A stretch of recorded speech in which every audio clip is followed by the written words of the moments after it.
अगो रानड्यांच्या घराण्याची ही थोरली सून आहे. तुझ्या सासरेची मोठी जाऊ. वयाने जरी लहान असले ना तरी सगळ्या घरात वडीलधारी.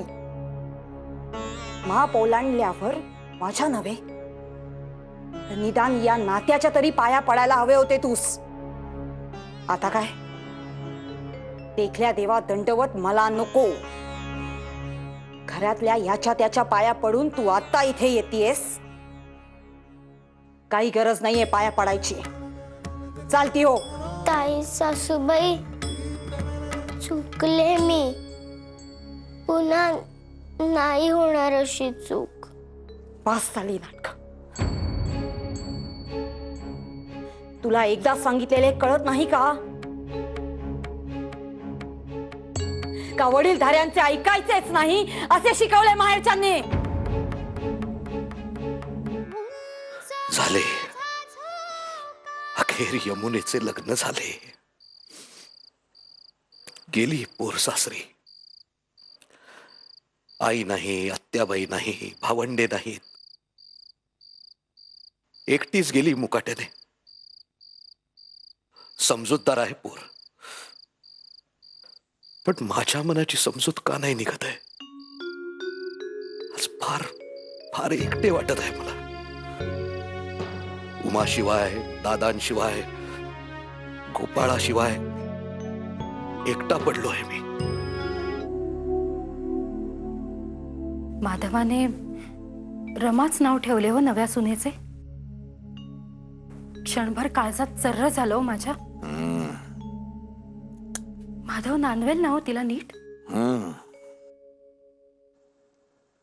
आम्हासही थोडीशी चिंता वाटते खरी.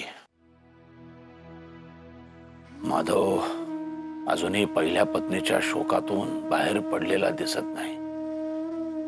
म्हणूनच दुसऱ्या पत्नीचे नावही रमाच ठेवून मोकळा झाला. मी सावरले कसे बसे. मुलगी लहान आहे म्हणून तिलाही त्या गोष्टीचा अर्थबोध झाला नाही.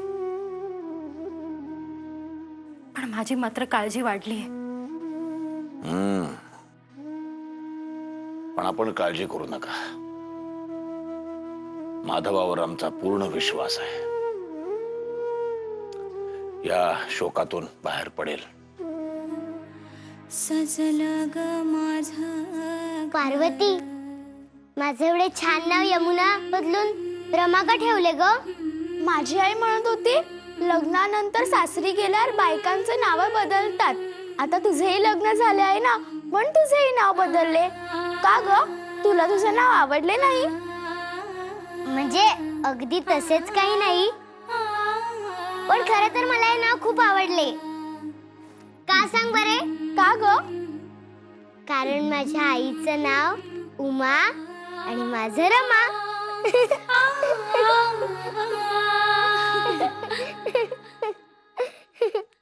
नुसतेच धावू नका पावसाळ्यासारखे. शोधा ती.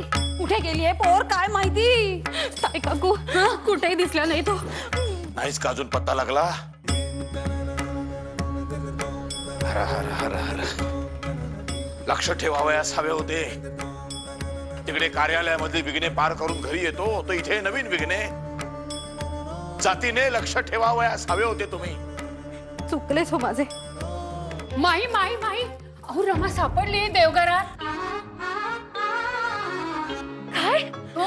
अगं बाई, देवघरात? छान. चला.